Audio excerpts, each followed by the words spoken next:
Jadi kita bahas soal uji kompetensi bidang mikrobiologi ya, tepatnya bakteriologi. Pertanyaan pertama dibaca dulu ya, kita baca dulu soalnya. Sebuah laboratorium menerima sampel air minum isi ulang untuk diperiksa secara mikrobiologis. Mikroorganisme yang menjadi tujuan pengamatan adalah Escherichia coli dan coliform. Untuk mengetahui adanya bakteri tersebut diperlukan media tertentu. Apakah media yang digunakan? Jadi kunci jawabannya itu jawabannya yang C, selektif ya. Tapi saya kurang sepakat ya, kurang setuju tentang soalnya gitu ya, karena di produksi itu media itu tidak hanya sifatnya, memang media itu secara umum ada 5 ya, secara komposisinya tujuannya itu ada 5, yakni umum, khusus, selektif, diferensial, dan diperkaya. Tetapi tidak ada satu media pun itu yang sifatnya selektif sendiri, diferensial sendiri gitu ya. Kalau kita bahas tentang mikrobiologi air minum, ya kita kan pakai 3 tahapan ya, yang di industri, yang dilakukan juga di laboratorium itu ada 3 tahapan. Yang pertama presumtif, yang kedua konfirmasi, yang ketiga pelengkap gitu ya. Jadi ini air sampel itu kita encerkan ya. Air sampel ini kita tumbuhkan di dalam media. Yang di presumtif ini medianya berbeda-beda. Yang ditanyakan di soal itu juga kurang jelas, itu di tahap apa untuk menentukannya gitu ya. Kalau di tahap ini presumtif itu namanya laktosa brut. Jadi media yang digunakan itu namanya laktosa brut. Kemudian ini ada tabung durhamnya, kita encerkan sampelnya gitu ya. Jadi di sini ada 3 kali pengulangan istilahnya gitu ya. Di sini diberi 10 mili air sampel, 1 mili air sampel, dan 0,1 mili gitu ya. Kemudian inkubasi pada suhu 35 derajat Celcius selama 2 hari, kemudian ditunggu ada atau tidaknya gasnya ya. Jadi yang positif mengandung coliform, diduga mengandung coliform itu dia ada gasnya pada tabung durham dan medianya keruh ya. Selanjutnya yang medianya yang keruh dan ada tabung durham ini kita lanjutkan di uji konfirmasi. Uji konfirmasi ini medianya beda lagi, namanya eosin methylene blue, di mana media ini sifatnya selektif dan diferensial ya. Diferensial karena dia bisa membedakan. Jadi yang di MB ini kan selektif, memang dia ada namanya methylene blue. Jadi dia mencegah bakteri gram positif itu untuk tumbuh di media ini. Ya, hanya gram negatif saja yang tumbuh di sini. Di mana pada Escherichia coli itu kan warnanya metalik hijau ya. Tapi di MB ini juga ada beberapa bakteri yang tumbuh di sini, namanya diferensial. Difference kan berbeda gitu ya. Kalau Escherichia coli memang metalik hijau. Kalau Pseudomonas aeruginosa sendiri juga bisa tumbuh, tapi koloninya berbeda gitu ya. Kemudian di tahap komplit pelengkap ini kita yang positif di MB ini kita taruh di NB ya, dan taruh di laktosa brut untuk kita taruh lagi apakah memang dia menghasilkan laktosa ya, dan dia ada gasnya atau tidak gitu ya. Biasanya ini juga dikasih Na, nutrien agar di agar miring. Nanti kita lakukan pewarnaan gram. Kalau di pewarnaan gram itu bentuknya koko basil, gram negatif, kemungkinan memang dia Escherichia coli. Jadi seperti itu. Yang di sini laktosa brut itu medianya sifatnya itu dia diperkaya dan selektif. Karena dia mengandung laktosa, diperkaya juga dia kan bentuknya cair gitu. Ya. Tapi kalau ada pertanyaan mungkin bisa dijawab yang selektif yang lebih tepatnya. Kemudian yang persoal berikutnya, seorang laki-laki berusia 50 tahun dengan keluhan batuk berdahak kronis dirujuk oleh dokter untuk diperiksa sputumnya. Untuk pemeriksaan, petugas laboratorium melakukan pewarnaan terhadap sputum tersebut dengan metode Ziel-Nielsen. Zat warna apakah yang digunakan untuk pemecatan sediaan yang merupakan zat warna kedua pada metode Ziel-Nielsen? Jadi jawabannya yang HCl alkohol ya. Karena di ini kan berarti bakterinya diduga Mycobacterium tuberculosis, di mana dia kan tidak bisa diwarnai oleh pewarnaan gram positif maupun gram negatif ya.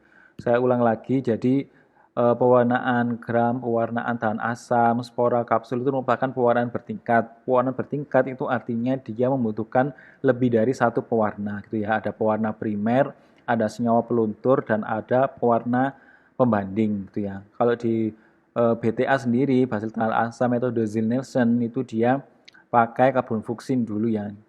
Ya karbon fuksin di bakteri dilakukan fiksasi dulu ya. Fiksasi kan masih ingat ya, di bakteri diberi air awal steril, kemudian lewatkan di api sampai kering, kemudian baru diteteskan pewarna ya. Ini pewarna carbofluxin, jadi dia lebih menyerap ke sel bakteri yang Mycobacterium tuberculosis itu, karena struktur dinding selnya kan berbeda itu ya. Dia dikasih carbofluxin, kemudian jangan lupa ditaruh di penangas yang ada uap airnya, nanti dia akan membuka lapisan dinding sel dari Mycobacterium tuberculosis yang sangat tebal itu. Nanti dia dipanaskan, dia terbuka, nanti dia akan berikatan sama pengikat primer yaitu carbofluxin. Kemudian kita kasih pewarna senyawa peluntur yang namanya asam alkohol itu ya. Nanti dia akan, kalau yang bukan bakteri Mycobacterium tuberculosis, basil tahan asam, dia akan luntur, sedangkan kalau tetap BTA dia akan tetap ya, walaupun dikasih senyawa peluntur dia tetap berikatan sama carbofluxin. Kemudian dikasih pewarna pembanding namanya methylene blue ya. Jadi yang basil tahan asam dia bentuknya batang panjang ya, batang panjang. Bedakan nama batang kukup, batang basil yang pada umumnya sama batang panjang. Jadi dia lebih panjang dibandingkan sama batang pada bakteri pada umumnya. Kemudian yang tidak basil tahan asam dia akan berwarna biru ya, dari methylene blue yang terakhir ini. Pertanyaan selanjutnya, pemeriksaan bakteri anaerob dengan menggunakan sampel tinja kuda yang sudah kering dan bercampur dengan tanah. Untuk mencari spora dilakukan dengan teknik pewarnaan menurut Klein. Zat warna apakah yang tepat untuk teknik tersebut?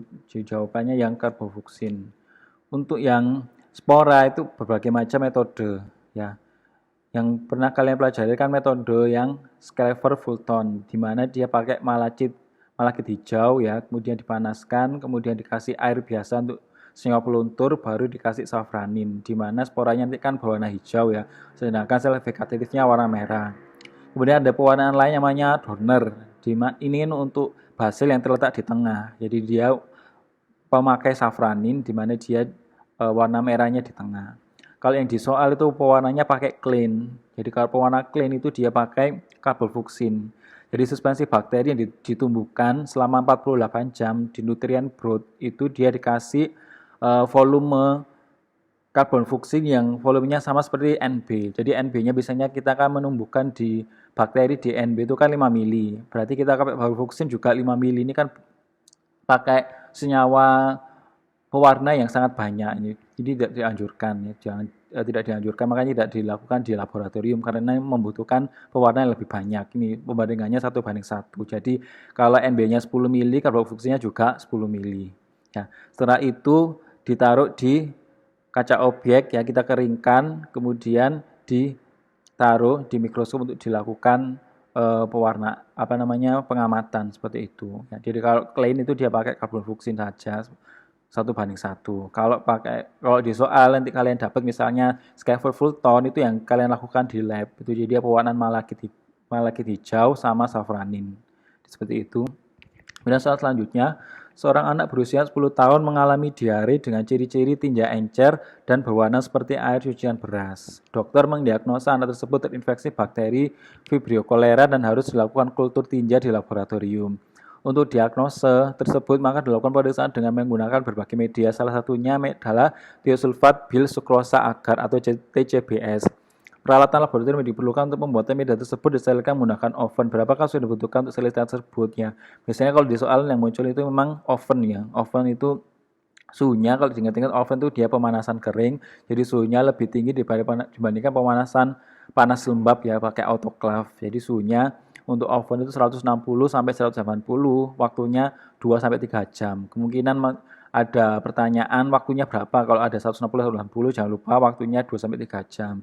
Kalau autoclave itu jangan lupa untuk sterilisasi saja ya, dia butuhnya 121 derajat Celcius selama 15 menit. Jangan lupa tekanannya itu 1,5 atmosfer ya, tidak kurang tidak lebih. Jadi ini dihafalkan, mungkin biasanya keluar di UKOM juga gitu ya. Kenapa suhu sekian? Karena suhu sekian gitu ya. Karena spora itu bisa mati itu pada suhu 121 pada autoclave pemanasan panas lembab dan pada suhu 160 sampai 180 pada oven gitu ya. Kalau suhunya 100 itu dia endospora masih bisa hidup gitu ya. Soal berikutnya, seorang wanita berusia 30 tahun dengan keluhan demam kontinu yang sudah berlangsung selama lebih dari 2 minggu. Dokter menyarankan untuk melakukan pemeriksaan kultur darah untuk mencari adanya bakteri tipus penyebab demam. Media selektif apakah yang digunakan untuk mendiagnosa bakteri tersebut? Jadi jawabannya sudah Ini yang tifus ya, Salmonella typhi. Ya, jawabannya yang E, Salmonella Shigella agar. Sudah jelas gitu ya. Kalau TCBS ya, TCBS itu dia untuk Vibrio cholera. Ini semua tuh termasuk kelompok Enterobacteriaceae. Jadi kelompok bakteri famili di mana dia itu menyebabkan sakit pada pencernaan, pada umumnya diare. Termasuk TCBS, Vibrio cholera, endoagar. Ini untuk bakteri-bakteri dia penyebab diare termasuk E. coli, Shigella, Salmonella typhi, Proteus vulgaris ya, Brood agar, McConkey ya, McConkey, endoagar itu biasanya yang media umum yang digunakan untuk membedakan pada kelompok Enterobacteriaceae. Salmonella Shigella ini sudah jelas pakai typhi. Tipus itu juga bisa tumbuh ini di endoagar, di McConkey juga ada. Tapi kan ini pertanyaan media selektif ya. Biasanya di lab itu langsung kalau ada ini dari pasiennya ada kata kuncinya demam lebih dari 2 minggu, ya kemungkinan kan ini kan salah satu ciri-ciri diare yang disebabkan oleh demam tifoid Salmonella typhi kan gitu. Jadi lebih cocok langsung saja daripada buang waktu lama ya kita kalau di lab ada media Salmonella Shigella agar ya kita pakai ini, media SS kita menyingkatnya seperti itu. Dan selanjutnya, seorang laki-laki berusia 40 tahun dengan keluhan demam tinggi yang tengah berlangsung selama 2 minggu dan mengalami perih pada bagian perut. Dokter menganjurkan untuk melakukan kultur darah. Selanjutnya, petugas laboratorium melakukan pengambilan sampel. Berapa banyak sampel yang harus diambil? Ini kan ada keterangan 40 tahun ya, 2 minggu juga gitu ya. Ini kan usianya sudah dewasa gitu ya. Biasanya yang dewasa ini saya ambil di CDC. CDC itu seperti patternnya seperti WHO juga yang sudah diakui di dunia gitu tentang keterangan-keterangan yang seharusnya dilakukan di laboratorium itu seperti apa ya. Ini ada kata-kata kalau darah pada anak itu diambilnya 1 sampai 2 mili, sedangkan pada dewasa itu 5 sampai 10 mili gitu ya. Kemarin saya lihat di kuncinya tuh jawabannya C 2 mili, ini saya rasa kurang tepat. Ini kan bukan usianya sudah 40 tahun, ini bukan anak-anak lagi gitu ya. 2 mili itu sangat kecil sedikit. Kecuali kalau anak-anak memang mengambil darahnya susah, dia juga masih kecil gitu ya. Jadi darahnya diambilnya sedikit. Namun kalau ini 40 tahun jadi ambilnya 5 sampai 10 mili ya. Kalau jawabannya di pilihan jawabannya ada 5 mili ya, kalian jawab yang jawabannya 5 mili. Gitu. Dan yang selanjutnya pemeriksaan darah seorang wanita berusia 50 tahun yang mengalami kejang selama 3 hari setelah mengkonsumsi tempe bongkrek. Hasil pemeriksaan menunjukkan ciri-ciri koloni, sifat pertumbuhan, dan sifat fisiologi berupa bakteri anaerob. Bakteri apakah yang paling mungkin dari hasil diagnosa tersebut? Ini semua tidak ada jawaban yang tepat ya.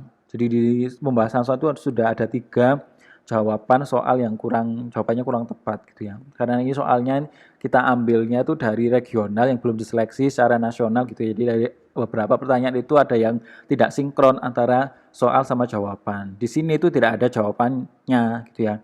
Kalau saya lihat kemarin itu dijawab di kuncinya itu jawabannya yang A, Clostridium botulinum ini salah ya. Botulinum ini banyak di makanan kaleng. Ini kalau di tempe bongkrek, ini kan kuncinya tempe bongkrek, bakteri anaerob. Ini bakterinya tuh namanya Burkholderia gladioli itu ya. Di tempe bongkrek dia ada senyawa asam bongkrek ya, dia beracun gitu ya. Ini ada mensintesis sitrat, jadi dia ada bolaganin A. Tuh. Ini ya, yang tempe bongkrek asam. Kalau dibedah satu-satu, Clostridium botulinum itu terdapat pada makanan kaleng. Clostridium tetani itu pada luka terbuka. Jadi ada luka yang tidak ditutup ya, di mana udaranya kotor itu bisa tembus Clostridium tetani ini spora. Jadi hanya ada 2 genus dari semua bakteri itu yang memiliki spora, ya Clostridium sama Bacillus, ini harus berbahaya. Ya kalau ada spora itu dia bisa tahan terhadap pemanasan, panas kering, radiasi, antibiotik dan sebagainya ya. Kemudian Clostridium perfringens ini pada gangren, terutama pada pasien yang diabetes mellitus ya, di mana kakinya biasanya warnanya hitam ya, seperti itu mengeluarkan gas yang kurang baunya kurang enak itu ya. Jadi yang gangren. Kemudian Clostridium anthrax ini tidak ada. Kalau Bacillus anthracis ada, ini pada anthrax. Ya, ini jawabannya juga ngawur. Kemudian yang E, Bacillus subtilis, ini pada makanan, ya ini pada nasi goreng. Pertanyaan selanjutnya, seorang laki-laki berusia 35 tahun datang ke dokter dengan gejala demam, keluar cairan dari kemaluan berwarna putih seperti nanah. Dokter menyarankan untuk dilakukan pemeriksaan laboratorium. Setelah dilakukan isolasi dan identifikasi bakteri laboratorium, laki-laki tersebut terkena penyakit GO yang disebabkan oleh bakteri Neisseria gonorrhoeae. Bagaimana cara penurunan penyakit tersebut? Jadi jawabannya yang C, kelamin dengan wanita malam. Itu ya. Jawabannya yang C. Ini Raja Singa atau gonorrhea yang disebabkan oleh Neisseria gonorrhoeae itu hanya bisa ditularkan melalui kontak seksual ya, baik pada laki-laki dengan laki-laki maupun laki-laki dengan perempuan. Kemudian kalau pada wanita hamil, dia bisa menularkan ke janinnya gitu ya. Kemudian pada individu yang imunokompromis, di mana sistem pertahanan tubuhnya itu kurang, misalnya pada usia lanjut 65 ke atas atau pada anak-anak itu bisa terjangkit GO. Dan pada ini ya sudah masuk ke sini anak-anak ya, anak-anak yang muda yang sistem imunnya belum terbentuk gitu ya. Melalui transfusi darah tidak, ibu ke janin dalam kandungan ini bisa, tapi kan ini pertanyaannya ke laki-laki berumur 30 tahun. Laki-laki kan tidak mungkin hamil ya. Kemudian keringat juga tidak, melalui jarum suntik juga tidak. Ini jawaban yang tepat yang C. Kemudian dalam diagnosa laboratorium untuk membedakan spesies bakteri diantaranya ada Anda lakukan tes oksidase, yaitu memberikan reagen padam H1% dan koloni bakteri, lalu dicampur. Apabila positif maka terjadi perubahan warna. Bagaimana warna pada kertas saring? Jadi jawabannya yang E, ungu. Saya kurang tahu apakah singkatan ini benar apa tidak gitu ya. Tidak ada singkatan namanya padam H1%. Yang ada ini pakai kertas ya, jadi kertasnya itu, jadi untuk tes oksidase itu sudah ada kertas saringnya, di mana dia itu mengandung enzim ya namanya tetrametil p-penyl nediamin dihidroklorid. Ya, ini nanti dia akan, jadi kalau bakteri yang positif oksidase, ada enzim oksidase, dia akan menghasilkan idopenol enzim oksidase, di mana pada waktu sekitar 10 detik itu oksidasi positif ditandai dengan adanya warna ungu. Jadi kurang tepat ini apakah benar padam H1, sedangkan ininya cukup panjangnya, tetrametil p-penyldiamin dihidroklorid gitu ya. Ini pakai kertas saring. Kemudian pertanyaan selanjutnya, dokter meminta pemeriksaan laboratorium terhadap seorang perempuan berumur 43 tahun dengan gejala batuk, demam, pilek. Petugas laboratorium mengambil sampel berupa swab tenggorok dan dilakukan inokulasi ke media blood agar. Hasil kulturnya menunjukkan sifat koloni ukuran kecil, permukaan cembung, warna opak, hemolisa alfa, reaksi biokimia meragikan inulin, tidak membentuk gas, tidak membentuk indol, tidak mereduksi nitrat. Spesies apakah yang ditemukan dari kultur tersebut ya? Kalau kita lihat jawabannya, semua kan Streptococcus ya. Karena ini kata kuncinya sudah saya warnai ya, blood agar, kemudian hemolisa alfa gitu ya. Kalian kan kita kan tidak mungkin menghafalkan reaksi biokimia dari masing-masing bakteri, kan itu jumlahnya sangat banyak, bakteri sendiri juga jumlahnya itu sangat banyak, ratusan gitu ya, kan tidak mungkin hafal satu-satu ya. Kalau ini ada kata kuncinya blood agar, jawabannya Streptococcus ya, kita bedah ini Streptococcus. Jadi Streptococcus secara umum ini kita bagi yang menginfeksi pada manusia. Jadi Streptococcus itu jumlahnya juga sangat banyak, tetapi yang patogen pada manusia itu ada beberapa yang dibagi berdasarkan hemolisisnya itu ya. Melisiskan sel darah merah ya. Ada alfa, beta, gamma ya. Alfa itu dia melisiskan sebagian, di mana hemoglobin ini dilisiskan menjadi metoglomin. Ya, ditandai dengan warna koloninya hijau ya. Kemudian kalau beta itu dia melisiskan sel darah merah secara penuh ya, di mana ditandai dengan adanya zona hambat, zona bening ya, bukan zona bening. Kalau gamma hemolitik dia tumbuh tapi tidak ada zona beningnya gitu ya. Jadi kalau alfa itu pneumonia sama viridans. Kalau beta diingat-ingat itu hanya ada dua genus, ada spesies Streptococcus pyogens sama Streptococcus agalacti. Kemudian yang gamma hemolitik pada Streptococcus itu Enterophycalis dan Enterophycum gitu ya. Jadi di sini kalau alfa itu kan ada viridans sama pneumonia. Kemudian kita kembalikan lagi juga gitu ya. Kalau viridans itu dia tidak menyebabkan. Kalau ini kan kata kuncinya dia swab tenggorok ya. Kemudian tidak mereduksi nitrat ya. Jadi jawabannya yang pneumonia. Kalau swab tenggorok itu yang pneumonia. Jawabannya yang E. Ya, ada dua pneumonia sama viridans. Kalau viridans itu tidak Gejalanya bukan batuk, demam, pilek, dan dia tidak berwarna opak pada medianya gitu ya. Keterangan selanjutnya ini dia warna hitam, kemudian ada kapsulnya. Kalau ini dia tidak mengandung kapsul, itu jadi jawabannya yang E, Streptococcus pneumoniae. Gitu ya. Kalau keterangannya lain mungkin hemolisis beta ya, kalian jawab Pyogens atau agalacte. Tapi kebanyakan yang patogen pada manusia itu Pyogens, seperti itu.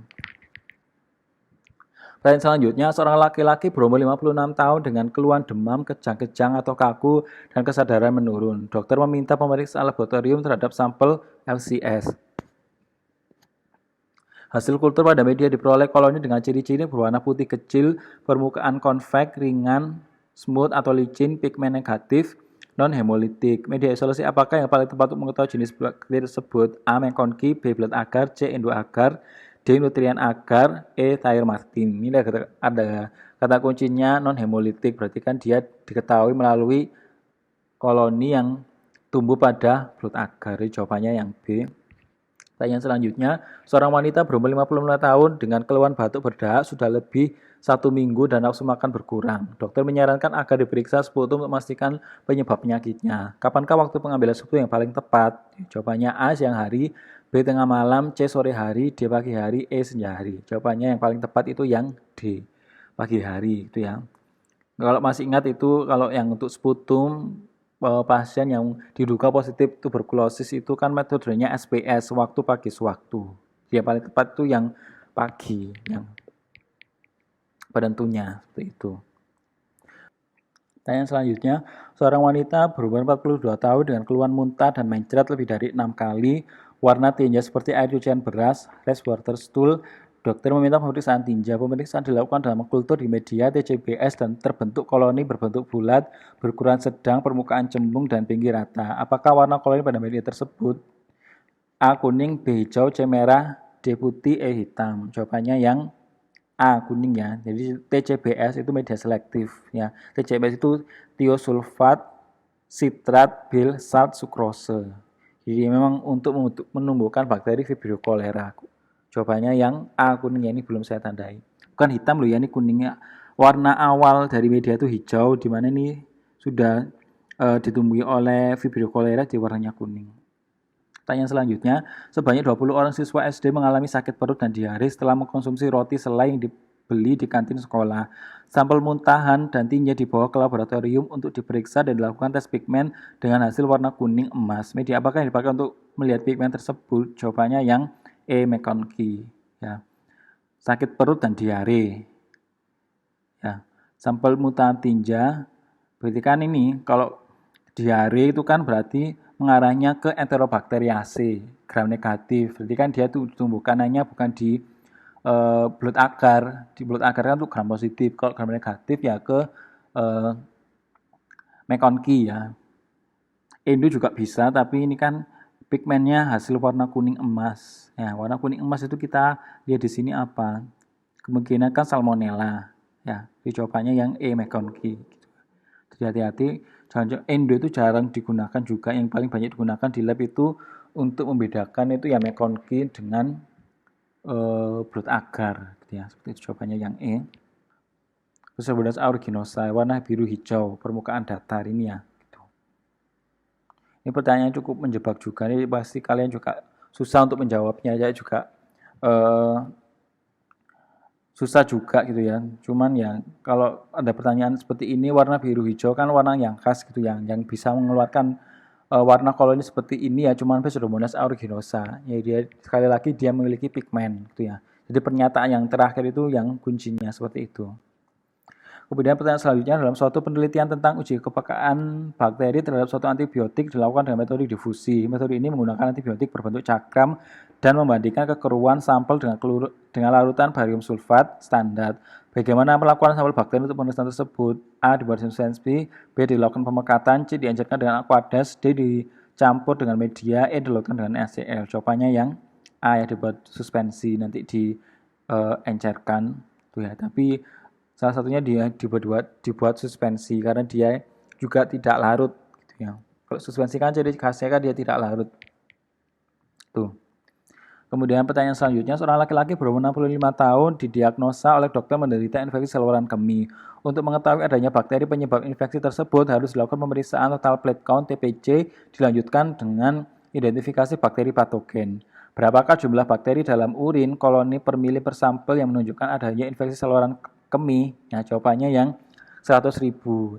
Sekali lagi saya juga kurang setuju ya dengan pilihan jawabannya gitu ya. Karena kalau kita lihat di sini, kalau pas 100.000 ini termasuk dalam kategori 2. Kategori 2 itu dia itu masih tanda tanya, dia termasuk ISK apa enggak ya. Kalau pilihan jawabannya lebih dari 100.000 itu baru dia ISK ya. Jadi kriterianya itu harus lebih dari 100.000 ini. Pada gram negatif juga disebutkan lebih dari 100.000, jumlah koloninya lebih dari 25 ISK. Kalau pada garis positif lebih dari 100.000, jumlah koloninya 30 ISK. Kan seperti itu. Kalau ini 100 100.000, 30, 100.000, 25 itu masuk dalam kategori 2. Kita baca di kategori 2 itu, jika pasien tanpa gejala, mintalah spesimen urin kedua dan ulangi perhitungan. Jika pasien mempunyai gejala ISK, teruskan untuk identifikasi. Jika pasien yang bergejala atau jika didapatkan leukosenia, jika jumlah CO per mili mutu spesimen atau kemungkinan gejala pasien meragukan harus dilakukan spesimen urin kedua. Jadi harus ini ada keterangan selanjutnya gitu ya. Gitu.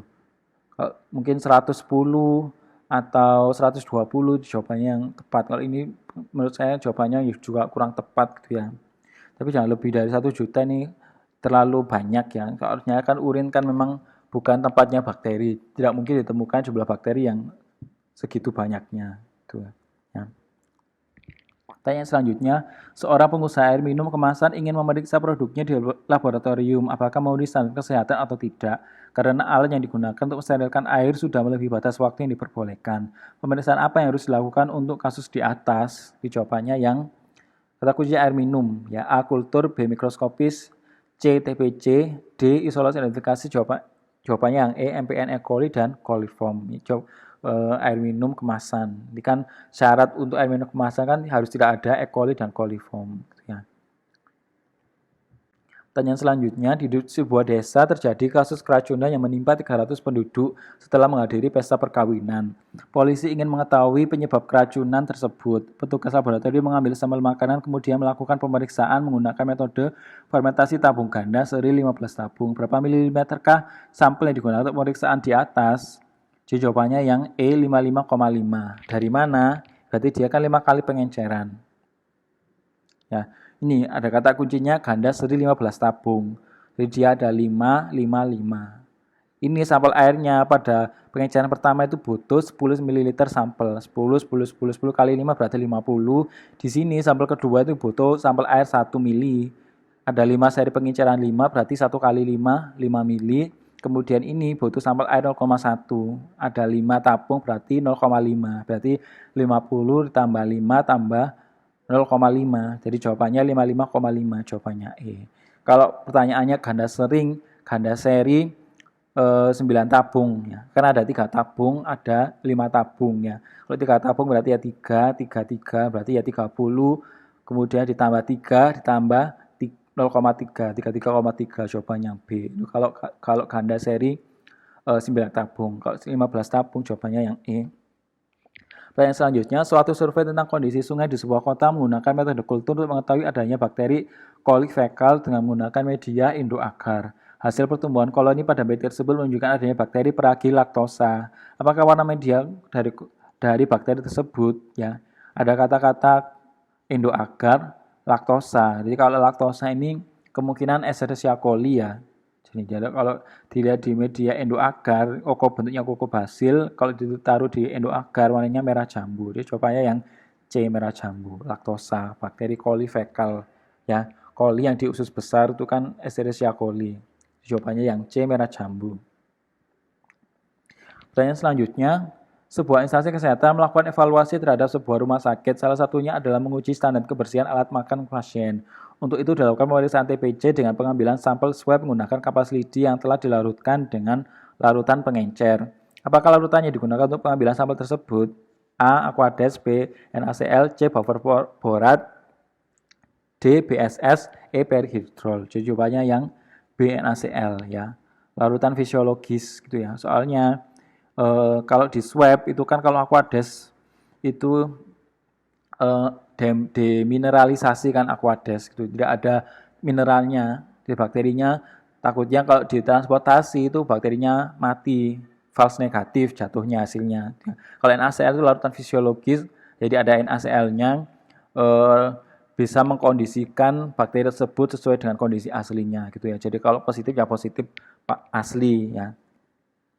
Dan selanjutnya pemeriksaan sampel sikret uretra dari seorang laki-laki berumur 51 tahun dan keluar cairan berwarna putih seperti nanah. Hasil pemeriksaan mikroskopis ditemukan bakteri bentuk kokus seperti biji kopi bersifat gram negatif. Untuk memastikan bahwa pasien menderita GU harus ditanam pada media isolasi BA. Berapakah tekanan CO2 yang digunakan untuk tumbuhan? Tekanan ya. Sebenarnya seharusnya bukan tekanan, tapi kandungan CO2 yang digunakan itu berapa? Ya, jawabannya yang A 3-10% itu ya. Berarti ini kan Neisseria gonorrhoeae ya. Diplococcus bentuknya seperti biji kopi, gram negatif juga. Dan selanjutnya seorang analis kesehatan sedang mengamati hasil kultur biakan Salmonella typhimurium pada medium yang konki agar. Koloni yang teramati menunjukkan bentuk bulat, elevasi cembung, tidak berwarna atau transparan, konsistensi seperti mentega, butyrous. Apakah yang menyebabkan koloni tidak berwarna pada media tersebut? A. Bakteri gram negatif. B. Menghasilkan asam dari proses fermentasi. C. Tidak bereaksi dengan indikator pH metra. D. Bakteri tidak mampu fermentasi laktosa. E. Tidak terhambat oleh kristal violet dan garam empedu. Di Salmonella typhimurium itu termasuk serovar. Aslinya spesiesnya kan namanya Salmonella enteritica serovas typhimurium atau bisa disingkat Salmonella typhimurium, di mana Salmonella ditulis miring sedangkan typhimurium yang merupakan serovar itu ditulis tegak, di mana T-nya itu ditulis kapital itu ya. McConkie ini memang untuk bakteri Enterobacter, terutama pada E. coli gitu ya. Dia mengandung laktosa, dia tidak berwarna karena dia tidak memfermentasi laktosa. Ini kan gitu. Jawabannya yang D. Seorang teknisi laboratorium medik TLM akan membuat media pertumbuhan bakteri mannitol saat agar. Banyak medium yang harus ditimbang adalah 111 gram untuk 1 liter. Namun pada akhir proses penimbangan diperoleh jumlah yang berlebih yaitu 120 gram. Apakah yang harus dilakukan oleh TLM tersebut? A. Menimbang ulang medium. B. Menyisihkan medium berlebih. C. Melarutkan medium tersebut dalam 1 liter Aquades. D. Menyesuaikan volume Aquades dengan banyaknya medium. E. Memasukkan kembali medium yang berlebih ke dalam kemasan. Jadi jawabannya yang D. Karena dia sudah terlanjur 120 gram, jangan dimasukkan ke tempatnya lagi, ke wadah lagi, nanti kan bisa kontam gitu ya. Ya sudah, kalau berlebih 120 gram ini kita gunakan, kita pakai Aquades yang dibutuhkan itu berapa. Jika di resepnya kan 111 gram 1 liter setara dengan 1 liter. Kalau 120 gram itu berapa Aquadesnya? Kan gitu. Jadi 120 per 111, jadi gram-gram itu harus dalam satu ini dalam satu line ya, satu garis gitu ya, dikali 1 liter. Jadi jawabannya Aquades dibutuhkan 1,081 liter gitu ya. Menimbang ulang medium berarti kan nanti dibuang juga, ini kan sudah terlanjur berlebih, tidak boleh dimasukkan. Menyisihkan media berlebih juga jangan, nanti kalau dibiarkan terbuka nanti medianya juga kering. Kalau medium tersebut dalam 1 liter Aquades tidak sesuai dosis, jadi kemungkinan bakteri ini juga tidak bisa tumbuh gitu ya. Jadi jawabannya tepat yang D. Memasukkan kembali medium berlebih ini juga tidak dianjurkan ya. Sama seperti di kimia, kalau sudah terlanjur itu yang jangan langsung dimasukkan lagi ke wadahnya nanti karena mengkontaminasi gitu. Sedangkan kita bekerja kan di laboratorium mikrobiologi yang menuntut suatu sterilisasi, suatu desinfektan, antiseptis gitu ya. Jadi ya kita harus mengurangi kontaminasi terutama di medianya. Dan selanjutnya seorang teknisi laboratorium medik akan membuat medium pertumbuhan Salmonella Shigella agar. Pada kemasan medium tercantum petunjuk pembuatan sebagai berikut. Suspend 0,6 gram of the medium in 1 liter of purified water. Heat with frequent agitation and boil for 1 minute to complete dissolve the medium. Do not autoclave. Berapa gram bubuk medium yang harus ditimbang untuk membuat 750 ml medium? Ini kan dihitung. 60 gram itu untuk 750 ml. 60 gram untuk 1 liter. Kalau 0,75, kalau 750 ml berapa? Ini kita samakan ya. Ini liter, jadi ini kita samakan satuannya jadi 0,75 liter.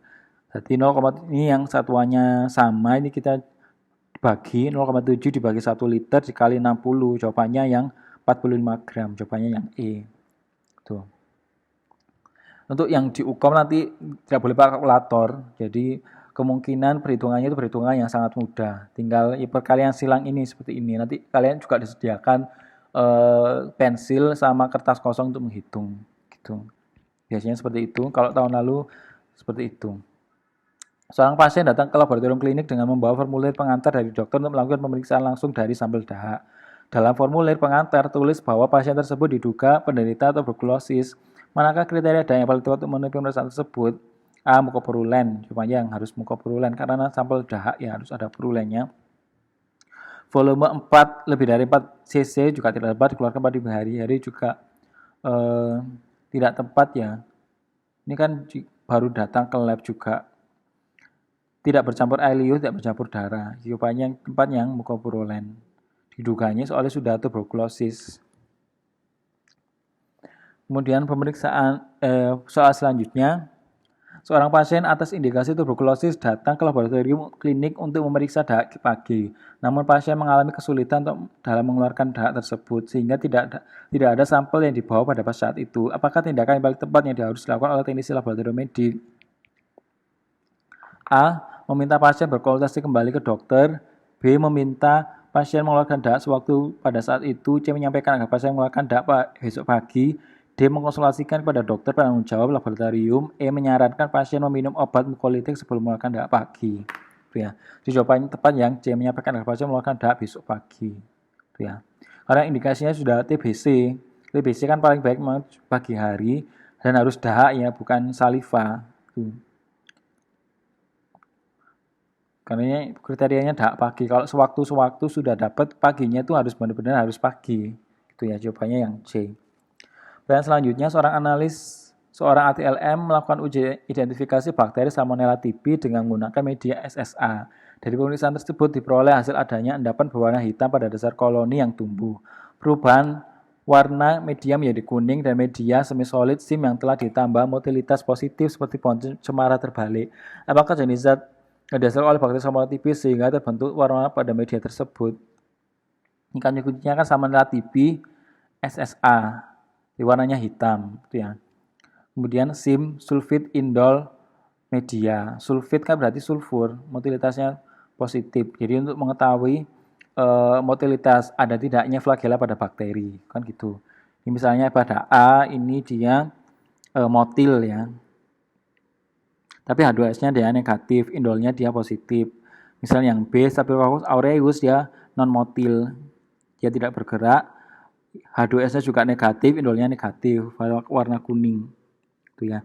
Ini cuman lurus gitu aja, tidak menyebar seperti ini. Jadi dia non-motil.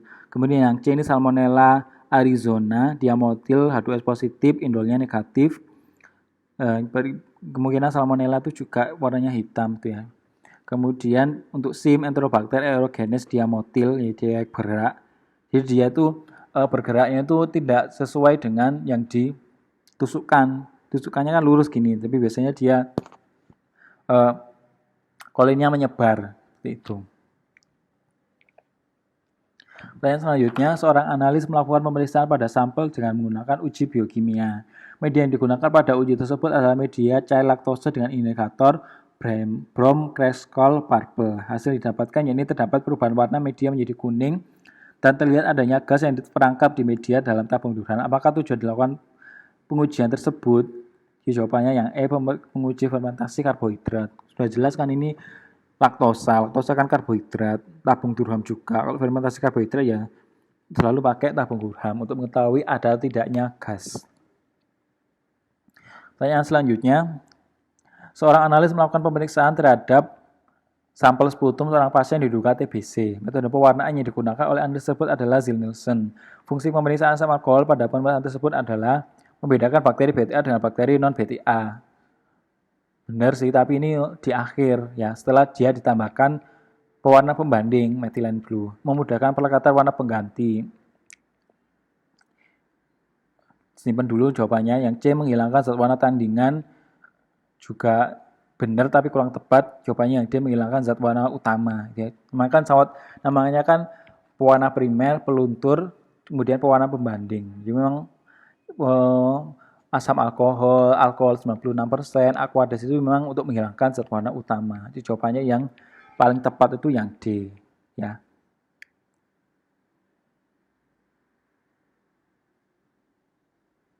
Zat warna tandingan ini kan kalau di metilen blue pakai Aquades ini juga kurang tepat. Menggunakan pelekatan warna pengganti juga kurang tepat juga. Itu ya.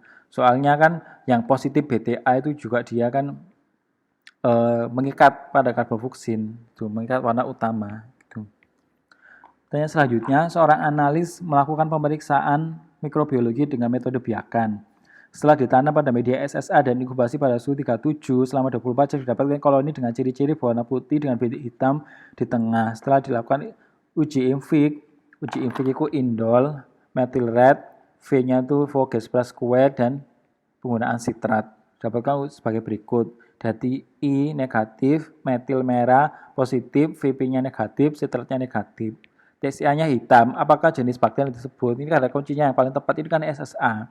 SSA Salmonella Shigella agar, uji TSA, ini fermentasi karbohidrat, di mana yang hitam itu cuma Salmonella. Jadi jawaban yang paling tepat yang D. Itu ya, langsung bisa dijawab.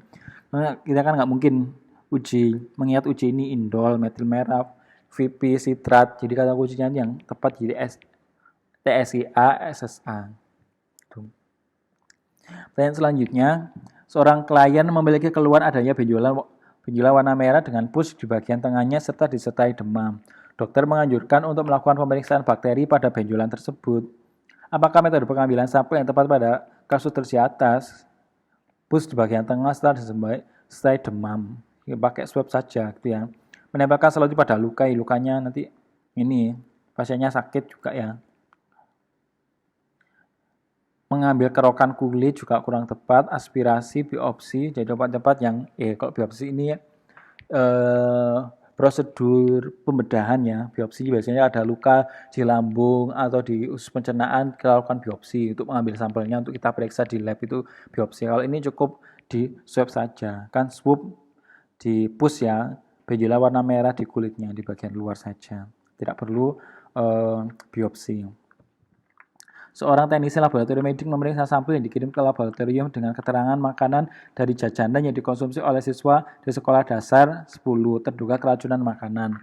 Hasil kultur dalam media agar darah menunjukkan koloni berwarna putih dan terdapat zona hemolisis. Hasil uji lanjut dengan menggunakan koloni pada plasma sitrat menunjukkan adanya gumpalan. Apakah yang menyebabkan adanya gumpalan tersebut? Jawabannya yang D, koagulase. Ya, media agar darah ini kan kemungkinan kan Staphylococcus atau Streptococcus ya. Koloninya warna putih dan ada zona hemolisisnya gitu ya. Hemolisis plasma sitrat berarti ya koagulase, kata laser kan tidak mungkin. Jawabannya tepat yang D, koagulase. Pertanyaan selanjutnya. Seorang teknisi laboratorium medis melakukan kultur darah pada media TSB, Trypticase soybrod. Setelah diinkubasi 24 jam, dilakukan pemeriksaan mikroskopis dan didapatkan hasil bakteri gram negatif untuk batang. Selanjutnya akan dilakukan kultur uji biokimia untuk mengidentifikasi jenis bakteri. Media yang digunakan tersedia untuk melakukan kedua jenis tersebut adalah Klinger iron agar, McConkey, motility, indol urease, simositrat agar. Bagaimana urutan penggunaan media untuk pemeriksaan tersebut? Ini kan dia sudah ditaruh di media umum Trypticase soybrod.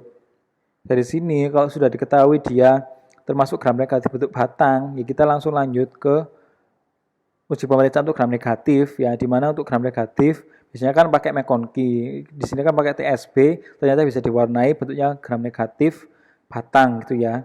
Selanjutnya kita lakukan ini TSIA atau Klinger iron agar, ini sama saja, ada kata K iron. Kalau TSIA kan triple sugar iron agar, ini uji cepat fermentasi karbohidrat pada kelompok enterobacteriaceae, kelompok gram negatif gitu ya. Baru nanti selanjutnya dilakukan uji sulfit indol motility media ya untuk mengetahui produksi H2S dan ada tidaknya motil gitu ya, baru sitrat. Jadi jawaban tempat yang B, 2134 ya, 2134. McConkey, Klinger iron agar, motility endorase, simositrat agar. Itu ya, kalau gram positif setelah Na atau media umumnya, kemudian kita taruh di blood agar, setelah ketahui diagram positif ya, Blood agar plate, kemudian kita lanjutkan uji koagulasi dengan talase, SIM, kemudian indol, methylrate, focus prascoid, dan penggunaan sitrat. Ini kalau gram positif, kalau negatif ya seperti ini. Pertanyaan terakhir, seorang teknisi laboratorium medik menerima bahan pemeriksaan berupa sekret uretra. Pada formulir tertulis permintaan pemeriksaan mikroskopis. Setelah sekret dibuat, sedia dan diberi pewarnaan gram. Hasil pengamatan di bawah mikroskopi terlihat sel bakteri bentuk bulat, berpasangan, dan berwarna merah. Apakah jenis bakteri dugaan yang memungkinkan berdasarkan hasil penelitian tersebut? Jawabannya yang langsung Neisseria gonorrhoeae. Satu-satunya bakteri yang diambil dari sekret uretra kan Neisseria gonorrhoeae ya. Selain Treponema pallidum juga, tapi yang paling sering di sekret uretra ya Neisseria gonorrhoeae. Kemudian kata kunci yang lain, dia bentuknya kokus berpasangan warna merah ini. Jadi bentuknya dikatakan seperti biji kopi, kemudian diplococcus ya, dua-dua bentuknya bentuk kokus tapi dua-dua. Seperti biji kopi, jadi Neisseria gonorrhoeae. Ya, terima kasih sudah menonton untuk pembahasan UKOM untuk mata kuliah mikrobiologi atau bakteriologi ya, dan semoga kalian lulus uji kompetensinya dengan predikat kompeten. Sekian, semoga bermanfaat.